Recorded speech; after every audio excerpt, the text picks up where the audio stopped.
most anticipated day of the kitchen renovation is finally here, and that day is installing all of the hardwoods in the kitchen. I am so excited. It's going to really transform the space, and then it's the beginning of being able to move things in, bring the range in, and being able to cook in here even if the cabinets aren't ready. It's gonna be good. We'll get into it. So they are 2 inches wide, 1/2 inch thick, because that's what is in the rest of the flooring, and they are tongue and groove, which means this is the tongue and this is the groove, so they interlock into each other, and then we use some cleat nails to secure them to the floor and to each other. So rift and quartered, you can kind of see here that really pretty grain with these kind of almost tiger eye stripes. I'll show you throughout the rest of the house, but that's what we got here so that they match and they look the same. So today we're gonna lay out the underlayment. We already have some sheathing here, and then this underlayment is gonna be like a moisture protection for us.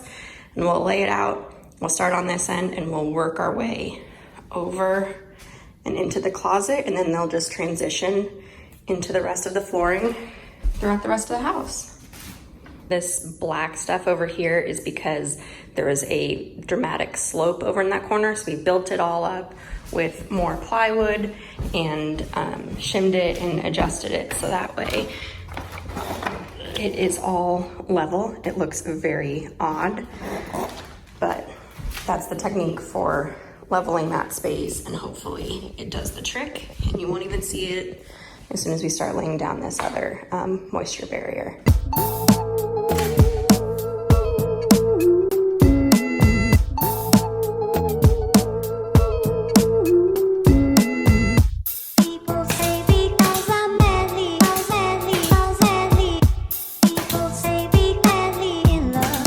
The first row is in. We already did the underlayment. In the first row we nailed in. We did face nails with this little guy because the first row needs to be tacked straight into the floor so that it's not wiggling, and we can't use the pro nailer until we have a little bit more room to fit it up against the wall. So we'll do another few rows, which is a little bit slower into the tongue for the next couple, and then we'll get out the real nailer, and then it'll go bing, bing, bing, bing, bing, bing, all the way across.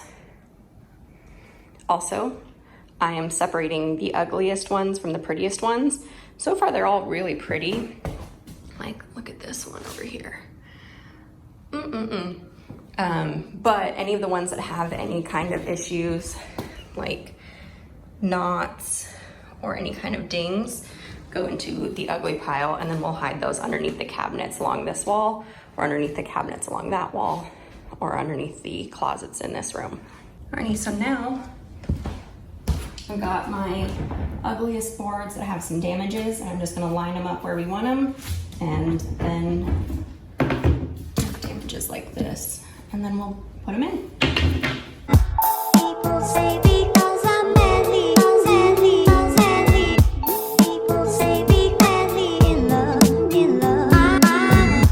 people say because I'm manly,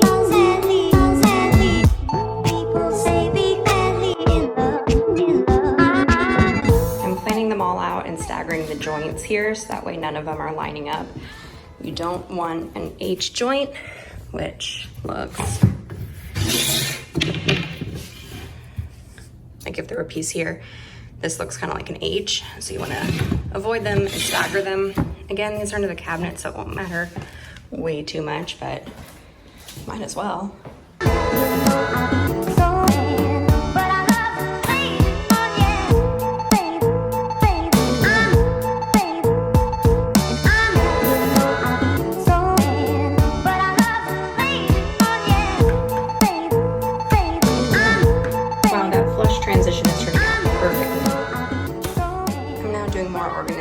Of all boards, and it takes some creativity, because when you put, say, this one right here, all of these seams look pretty good, but then that very board now lines up with this one, so then I pull it back and make sure it won't hit another seam.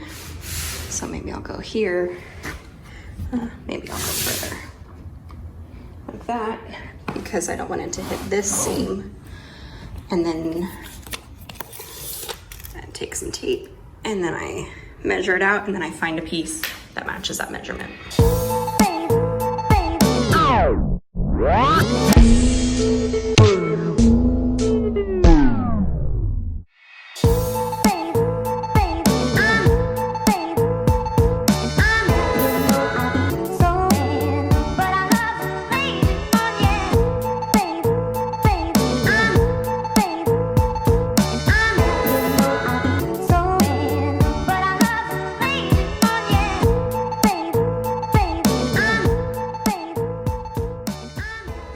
Day 2 of flooring, so now I'm going to move all of the pieces that are on where we need to lay the flooring over to where it's already done, and that'll be my workout for the day. The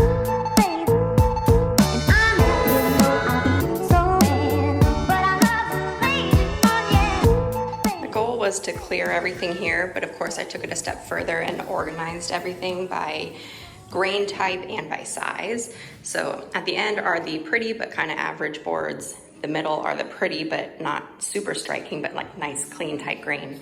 And then these ones are the quartered.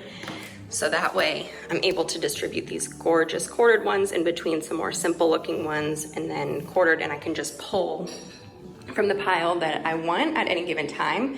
And then it's organized by size, so I can pick just the right size for at the end, so I'm not having to make a bunch of cuts and long pieces, and I can kind of prioritize longer pieces and prettier pieces down the middle.